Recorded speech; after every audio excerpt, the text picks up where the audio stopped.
no league in the world could compete with that money.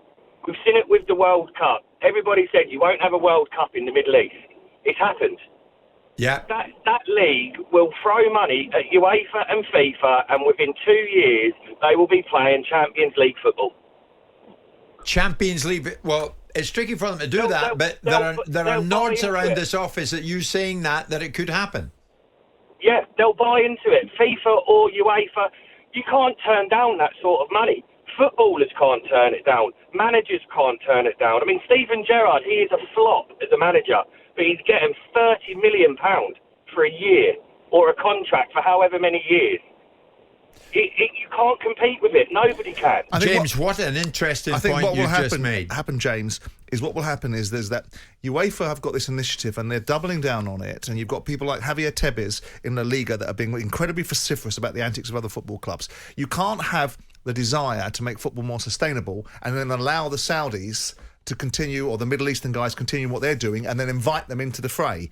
There will be a trade-off. If there ever is an opportunity, which I don't believe there will be, I don't think the Champions League is where they'll end up. I think it'll be the FIFA World Club Championships is maybe where you'll see the Middle Eastern sides. But if there ever was to be something like you're forecasting, there'll be a trade-off, which is basically, we need to get overall governance. You need to fall within the remit of financial fair play, or you can't come in.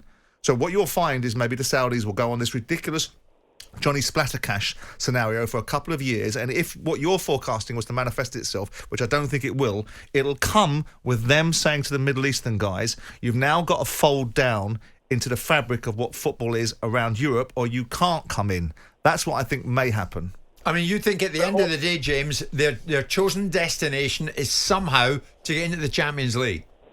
100%, but like Simon just said, if you were to reverse that, and every club within Europe says, hang on a minute, if we allow this to happen, it's going to bring more revenue to us as a club with the money that comes out of that country. So you've got to look at it both ways. Yeah. It's not just about what they're paying, but you've also got to look at the likes of teams in England. If that gets allowed, how much money are they going to get if they go, we'll go out there and play in a competition? Or, they're in it, we're up for that. That's going to give us an extra 50 million for the year. That's another player. Okay, James, listen, thanks for the call. So many of you trying to get through. It's what we like on this show. We invite calls, we invite texts and tweets. By God, they come by the dozen, by the hundreds, by the thousands. Robert, Aston Villa fan, I'm coming your way in a second. There's a cheeky one, Simon. The Saudis will be in the Champions League before Tottenham next win a trophy. We shall see. Robert, good morning. What's your take on this? If the Saudi Pro League next season, Robert, somehow finds itself on your telly and you can watch it, will you watch it? Yeah, I think I might do. Morning, Jim. Morning, Simon. Morning. Look, I don't mean to be facetious, but have either of you ever sort of spoken to a Saudi Arabian football fan? Spoken to Qatari ones, obviously. You spoke to one or two with me out in Qatar. Yeah. We did at the World Cup, Robert. Yeah, because, I mean, look, I hadn't, and I went to the Qatar World Cup, and, the fans that left the biggest impression on me were the Saudi fans. They beat Argentina, and I stood there and I saw groups of Saudi fans chanting, "Where is Messi?" They were friendly. They came and they talked to us. They were advocating for their league, talking about how competitive it is, the sort of groundswell of opinion and sort of interest in football in Saudi Arabia. And then the argument would be, Robert, let them build it. Let them build it like everyone else had to build their leagues. And don't break the financial landscape for everybody else, because what they're doing at this moment in time is creating hyperinflation in football because all they're interested in what they're doing. But I mean, you'll know yourself, Si. We're in a global economy, and it's self-interest, and they have the means, and they're going to push it forward as they see fit. And who are we to?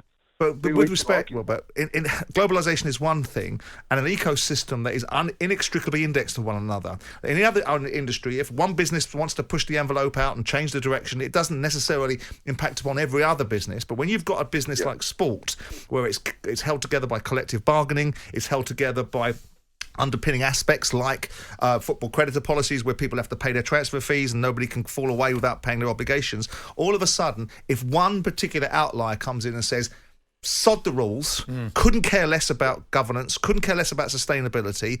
All we're going to do is forever and a day move the bar up.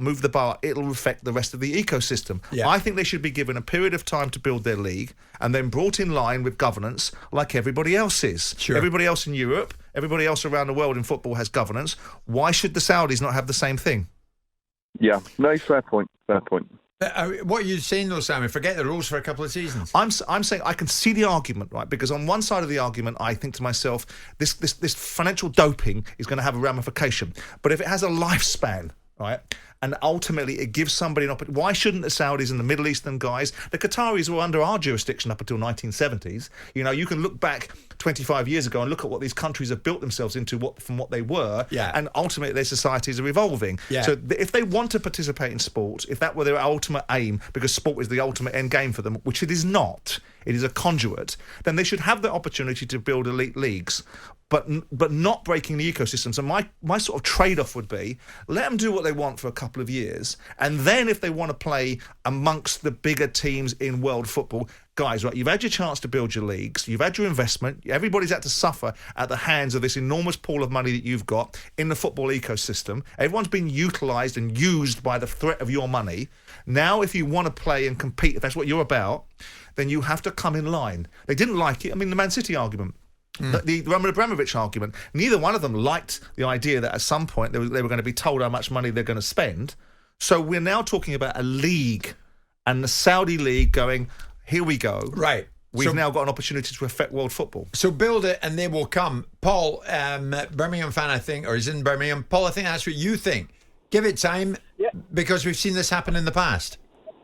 Yeah, no, my thought was that basically it's not what the Premier League did at the start. You know, they basically offered more money than anybody else. And I'm sure there's a lot of players come over to play in the Premier League. Some will do it because they want, you know, a play in the elite league, but others do it financially.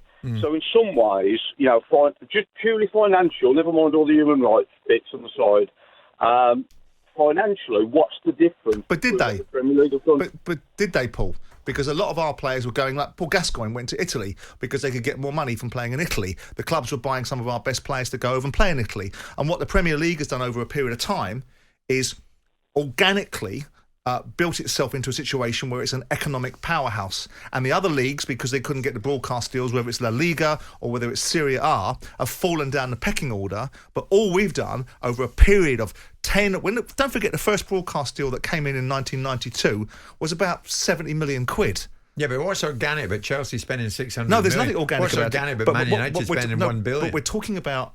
that's lack of governance. Right? That's a different thing, right? And Man United didn't need governance. It's not organic. No, Man United is all organic because they built their incomes. So Man United haven't gone out and got someone that's a rich benefactor. They've gone the polar opposite. They've had someone that's put nothing into the business and taken everything out of it. So Paul's argument was the Premier League's done the same thing, the Premier League en masse. No, the Premier League spent years and years building up these huge revenue streams. It didn't just go, bang, we're blowing everybody out of world football, creating hyperinflation overnight. And we're going to do it ad infinitum. Yeah. And this is what these guys are potentially doing. Paul, thanks for the call. We're all about as many calls as we can. Carl, I'll finish with you. Big Manchester United fan. This thing is dominating the headlines at the moment, the Saudi Pro League car, and one wonders where it will end. One wonders how it will end. The answer, I think, to both these questions is it won't. It's going to carry on and get bigger and bigger. Do you agree? Yeah, I don't see the issue with it, if I'm honest with you, because a lot of people come on and say, oh, they're going to get into the Champions League, they want to get into the Champions League. What's the difference between Man City doing it and Newcastle doing it? There's no difference. Governance. Yaya Toure. Yeah, but Yaya Toure, Alano, Robinho, all these players, they didn't come to Man City for the heritage and be in the Premier League. No. They came there for the money. But they would never have gone to Manchester City if the money wasn't there. But that's fine in 2008. Now roll forward to 2011 when financial governance comes in place. Everybody wakes up to the fact that, hang on a second, Sheikh Mansour and Roman Abramovich are turning this upside down and inside out, and the whole rules are changed, and everybody's going to suffer as a result of it. So now look at I agree. Now look at 2011 and say what Newcastle and Man City can do is be governed. The Saudis have no governance. Yeah. Do what they want. Of course, and I agree with that. But this is the Saudis' version of 2008. Then you might as well say. Yes, but the reality of it is we've got to react to it, Carl, haven't we? Be governed. Sorry? We've got to react to it. If we're saying, like I think you and I are saying, they should have a place at the table if they have a right to be there because it brought us a great 100%. league, but not for 10 years of uncontrolled spending. Carl, here's the thing. No. Everybody's fair game. Yeah. Are you not worried at United that the Saudis are coming for a player of yours soon? Listen, this is the way football's gone. This is the way football's gone. Look at the transfer market now for a player. Declan Rice has just been sold for 105 million. Yeah, that's ridiculous. That's absolutely ridiculous. The wages. I heard the Arsenal fan come on and say Saka's on 300 and odd grand a week. That's great value for money. Now, let's be honest. They're still footballers. That's crazy money. Of course. Well, Carl's quite all that's going to happen is the money's just going to keep going up and up and up in football. That's just the way Carl's it's going. quite relaxed about At the the fact moment, at the moment, it's just the Saudis have got the most money. Well, Carl, you're probably quite relaxed about the fact. America, You're quite relaxed about the fact that the Saudis are not going to come and buy any players from you because you're likely to be in Qatari ownership and they're not going to sell any players to the Saudis anytime soon. You're a bunch of hypocrites that spent all your time laughing at Man City. That's not even the case. Do you know what? That's not even the case. I'm just a realist of it's going to happen. There's nothing we can do about it. If this was happening, I reckon if this was happening in a country like America where they had this sort of money, I don't think there would be a problem.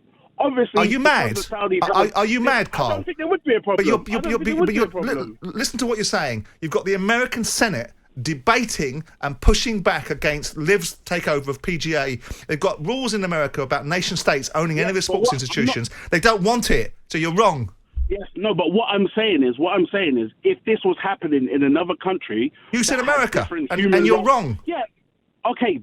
I just used America, but if you used a different country that had different human rights policies, I don't think. But none of them have got that bleeding amount of money, Carl, have they? The problem that we've got is this country. These countries have got more money than we've ever seen in the world history of economics. Of course, and that's the case. It's happening in a country where the human rights is not as good. Okay. That's the bigger problem, I believe, with the whole Saudi thing. A fellow United fan of yours, maybe a chum, I don't know, he's a Manchester United fan, Gavin, is saying, I'll tell you where I'm at with it all. I'm a Manchester United season ticket holder. This will be my last season in the top flight watching football. So bored of it all being about money. It is, Gavin, and it's going to get more about money because the Saudis are in town. Jim White and Simon Jordan. Monday to Friday mornings from 10 on AM, on DAB, via the talkSPORT app and on your smart speaker. talkSPORT.